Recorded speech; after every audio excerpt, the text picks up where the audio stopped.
Are state assets about to be sold off? That's the question swirling around New Zealand's political landscape right now, and the answer, according to Treasury, is complicated. They claim their current review isn't about selling assets, but their actions leave room for interpretation. Treasury officials recently faced Parliament's Finance Select Committee as part of Scrutiny Week, providing an update on their ongoing review of state asset ownership. This review involves evaluating all state-owned companies. The stated goal? To help the government understand why it owns these assets in the first place. Think of it as a massive organizational exercise, figuring out what's working and what isn't. Mark Soden, Treasury's Deputy Secretary System and Sector Performance, told the committee that the review is a little over halfway through.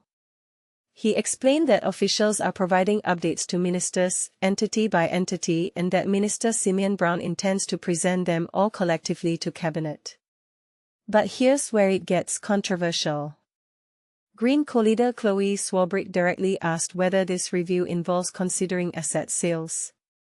It's a valid question, especially given past hints. https://www.rnz.co.nz/news/political/54014/christopher-luxon-hints-national-will-campaign-on-asset-sales-in-the from National about potential asset sales in the future. Treasury Chief Executive Ian Rennie responded that Treasury isn't making recommendations for asset sales. He stated that decisions about retaining, selling, or dividing assets rest with the ministers.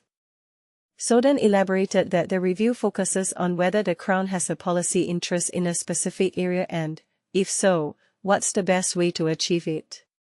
The primary purpose, he insists, is to improve Treasury's monitoring of the assets' performance.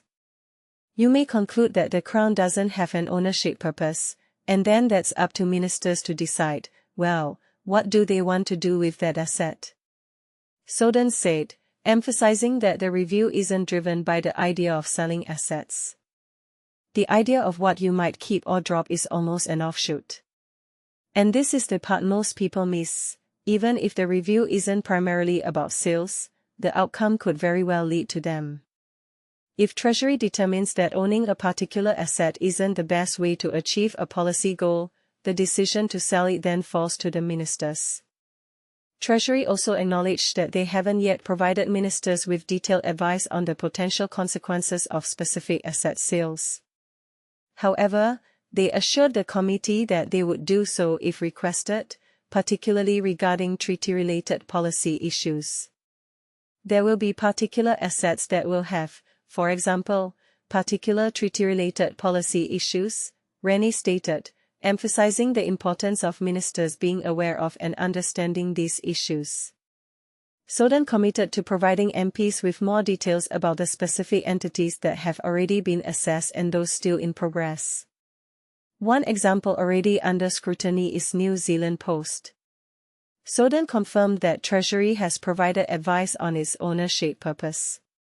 He noted the global trend of declining mail volume and the shift towards parcel delivery.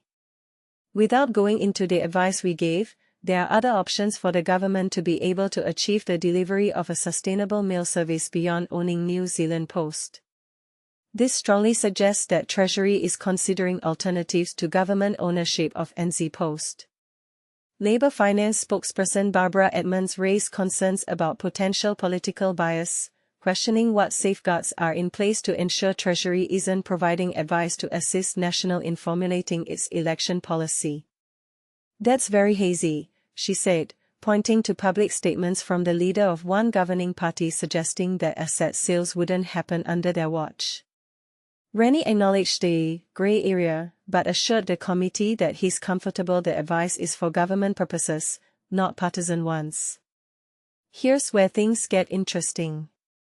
Is it truly possible to separate government policy from potential election strategy? Can Treasury provide objective advice on asset ownership without inadvertently shaping the political landscape for the next election? And if the review concludes that certain assets are no longer serving their intended purpose under Crown ownership, what should the government do with them? Should they be sold, restructured, or is there another path forward? What are your thoughts?